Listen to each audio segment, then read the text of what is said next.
So in this talk, we're going to be looking a little further at Thomas Jefferson.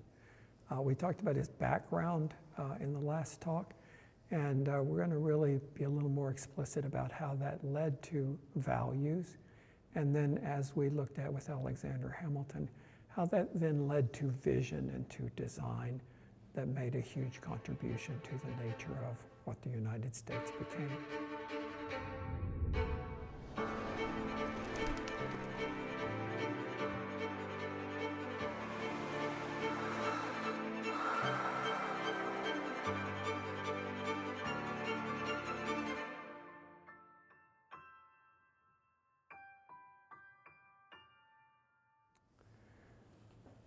So I mentioned in one of the talks recently on Alexander Hamilton that these two guys, Alexander Hamilton and Thomas Jefferson, were kind of rivals. They both had this same surrogate father, George Washington. Both of them had lost their fathers when they were at an early age. But they had such different values, and they had such different perspectives on what this new country ought to be. And it led inevitably to the fact that they were kind of in conflict with each other. It was very clear that Alexander Hamilton liked cities and commerce and centralized government. We talked about that. Thomas Jefferson came, as we've just seen in the last talk, from a completely different place, from a very rural background, did not like cities, from a very agricultural background. And he believed that the rural life and agriculture were important, and he believed very strongly in the value of individual freedom. Now, that was only for, wealthy white males, but he believed that each of them should have the ability to have a lot of leeway without restrictions from governments. So it was a very, very different perspective on what this new American country would be. So let's talk for a minute about Jefferson's values and how they came out of what we just saw in the last talk, were his background. The first is this notion of individual freedom for citizens. And in that case, citizen meant what it meant in Greece and Rome. In Greece and Rome, they had republican governments, especially in Rome. But the republican governments were made up of citizens, and the citizens were the kind of elite of the country. They were the well-educated population of the country. And he had gotten a classical education in learning Greek and Latin and learning about ancient Rome. And so his notions of democracy came out of that very erudite idea that was well established in history about what a republican government would be. And that meant that there were select citizens and that those people had enormous individual freedoms and rights. His father had been this prominent surveyor and was the landed gentry. He came from a family where this was a natural thing, so it's easy to understand how he had that value. He also was a slave owner, and he married into a family that had many, many slaves and was in the slave trade. So it's not unusual to understand that that colored his values and the way he looked at all individuals. His wife, Martha Skelton, of course, had been from this family that had lots of slaves, and the whole Hemming family came into Jefferson's estate at Monticello. He then had a concubine, a mistress among them, Sally Hemings. In this photograph here, you see all the descendants of Thomas Jefferson that have black faces, because he fathered children from Sally Hemings as well. So that this was that's what he believed slavery was about, and that it was something he definitely embraced in his own life. So that was a value he brought to decisions he made. He also believed very strongly in acquisition. This guy he liked good things. He was always looking for more land. He was always looking for more books, always looking for better food, more wines. He had a fantastic wine collection that he brought over from his time in France.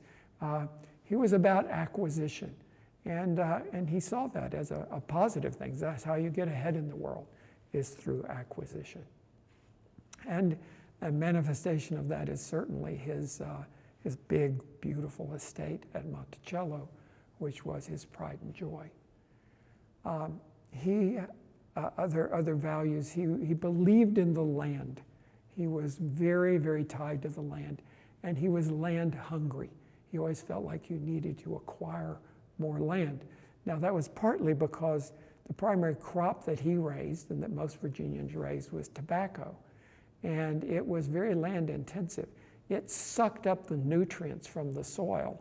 So you would clear cut the land, you would plant your tobacco, the tobacco would suck up the nutrients from the soil. It was very depletive kind of plant. And then it wasn't long before your soil wasn't good for growing tobacco anymore. And you'd have to move on and clear cut the land there and then plant your tobacco. And you always needed more and more and more land because the crop destroyed the nutrients in the land, and you had to have more and more resources. He also was a very big fan of nature. He was a very great student of nature, of botany and of biology. He read about it. He collected books on it. His father, of course, had been a surveyor. He'd gone out with his father, and he loved to trek in the wilderness and to see these natural environments. And so that was very much a part of his life, was his love of nature. He also was quite an inventor, and he believed that we as human beings need to be inventing new things, better things that will take us into the future. He had invented a new kind of plow called a moldboard plow that plowed the soil more efficiently. He had invented the dumbwaiter, which was a device for taking meals vertically from a kitchen below up to a dining room above. In Monticello, all the servants' quarters were down below. All the more public spaces of the house were on an upper level. And he had dumbwaiters that carried the goods up and down through the house. That was his invention. He also had talked about things like a steam-driven carriage. He was way ahead of his time in terms of thinking of scientific inventions. This is a clever little thing that he invented right there. He wrote lots of letters, and when he had friends that he was writing letters to, he often wanted to keep a copy for himself. But of course, it was very laborious to write the whole letter out twice. So he had this system where he would have one of these pens and he would write, and it would make another copy over here. This is a very, very early Xerox machine. But that was in his bedroom, as you can see, at his writing desk. But he was always looking for a better, more efficient way to do things. And invention was very much one of his values. He also believed in the power of knowledge and of education. He really believed in education. Of course, in the end, he founded the University of Virginia, which was the first public higher education institution in the United States. And he himself believed in continuous education. He read very extensively. He had a great library.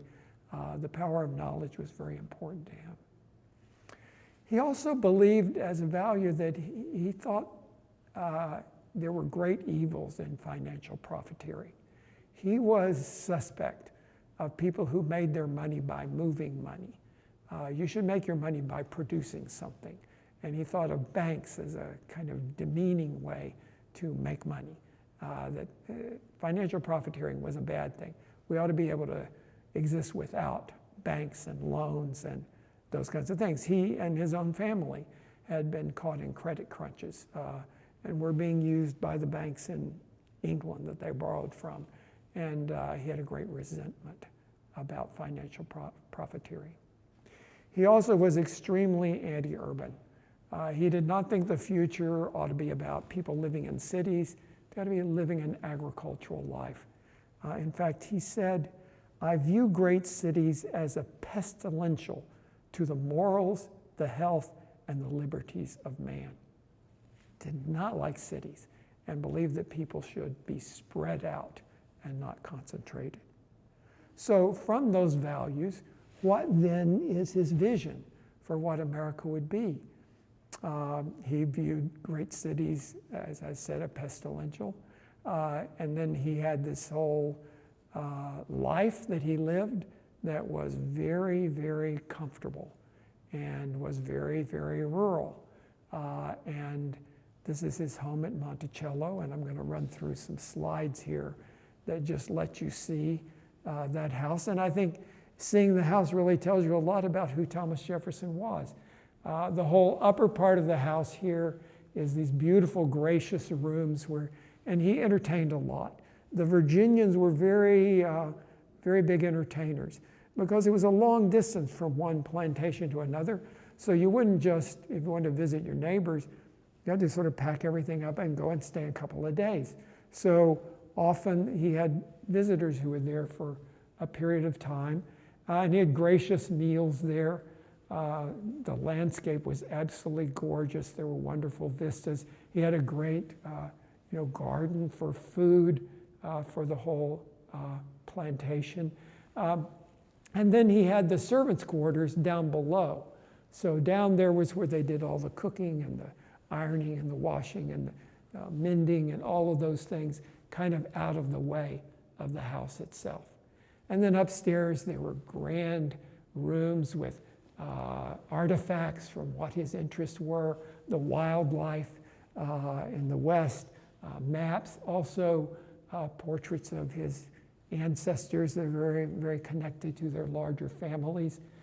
In his home, he had a whole suite of rooms over here that were for him personally.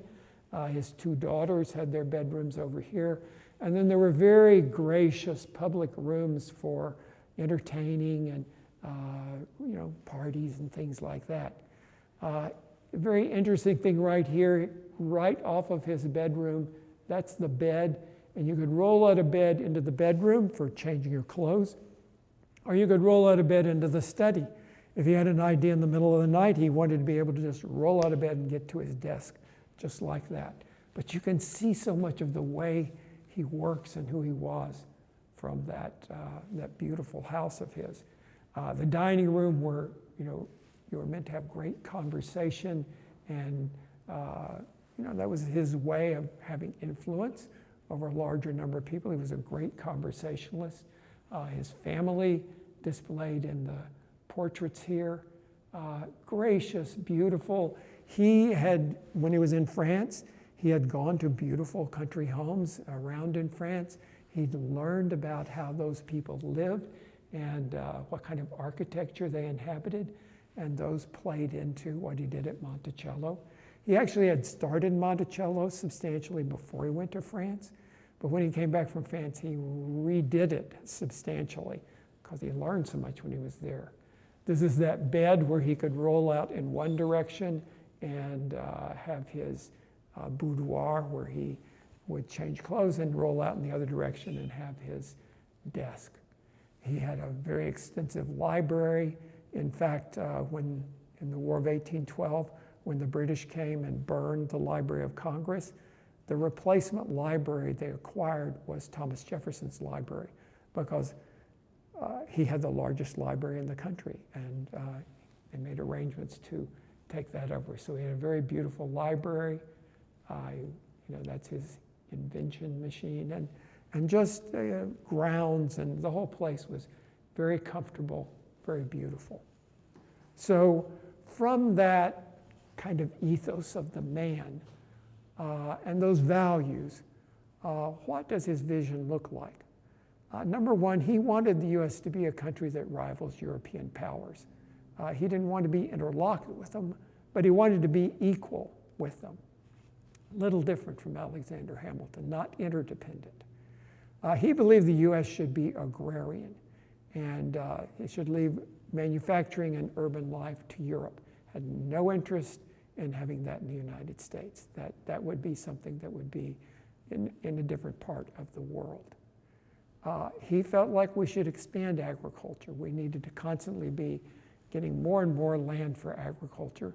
And he believed very strongly in the fur trade, which would be his love of nature and exploration. He thought there was a lot of money to be made in the fur trade.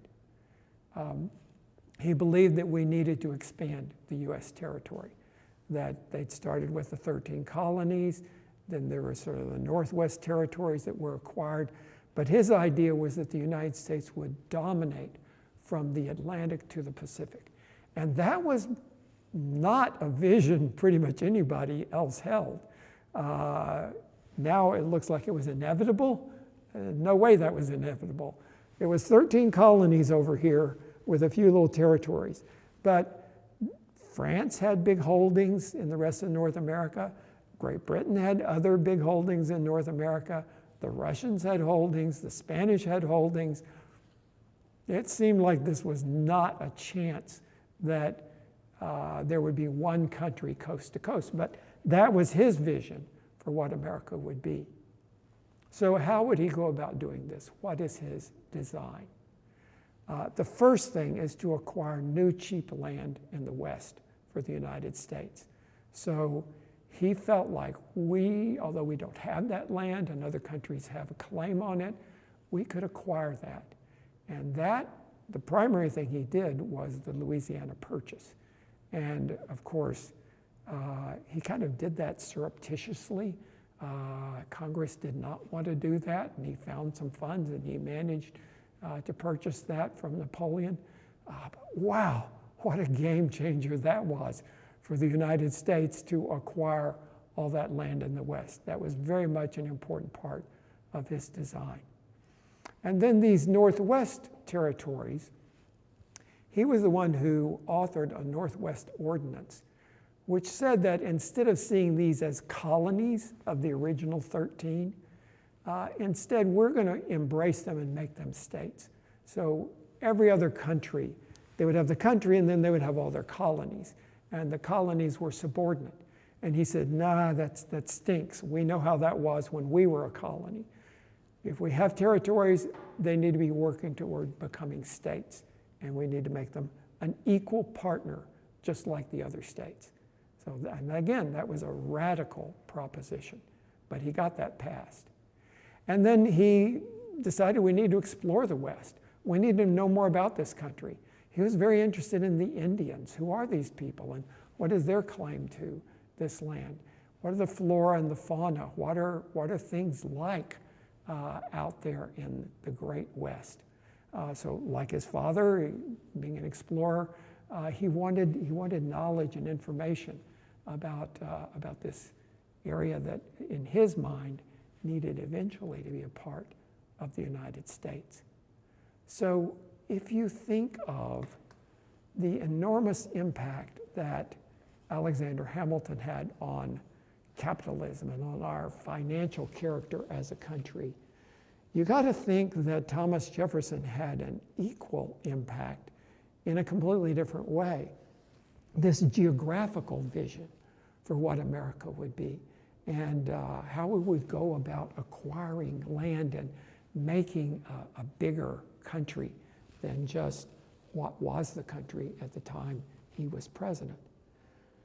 So again, like with Alexander Hamilton, where we pulled in one of those other 10 terms at the end and talked a little about his confidence. Let's talk about one of those other 10 terms in regard to Thomas Jefferson. So I don't think it's hard to figure out where Jefferson got confidence. I mean, he's born into one of the most important families in Virginia, and he's given a very, very good education. Why would you not be confident? I mean, it's easy to understand why he was confident.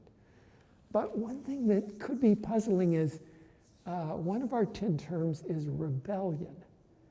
And I made the point that why would you be creative? Why would you make something new if you were perfectly satisfied with the way things are? You have to have a little bit of rebelliousness. And it's kind of curious to figure out, why was Thomas Jefferson rebellious? I mean, he's got this comfortable life. He's got lots of land. Why would he be rebellious? And I think it is easier to understand if you get this sense of Thomas Jefferson as a person that believes in what's right, believes in things being right and according to the rules. And here he is thinking we're being screwed by the Brits. They're taking all our financial benefit and they're not giving us any power. And that rankled him. That made him feel like that's not fair and that's not right. And he also believed in the rights and freedoms of the individual. And why am I being oppressed by this king, by this somebody on the other side of the ocean? And that gave him a kind of grit that provoked rebelliousness in him. So even though he had a comfortable life, he had a kind of high-minded standard of things need to be correct. And he felt like the system that was there was unfair and not correct. And in a high-minded way, he said, we have to fix this. We have to rebel against this. And he did. So it's all of these 10 terms are, I think, words we need to understand how they apply to us individually. And it's going to be different. For some people, confidence comes very easily. For other people, they need those incremental small successes. For some people, rebellion comes easily because they've had to fight all their life. For other people, maybe they need to reflect more. And it takes a kind of working at a higher plane to understand why, yes, we need to change. We need some rebellion here. So again, let's talk about this in our check-in. Think about it and come prepared to have some good dialogue. See you later.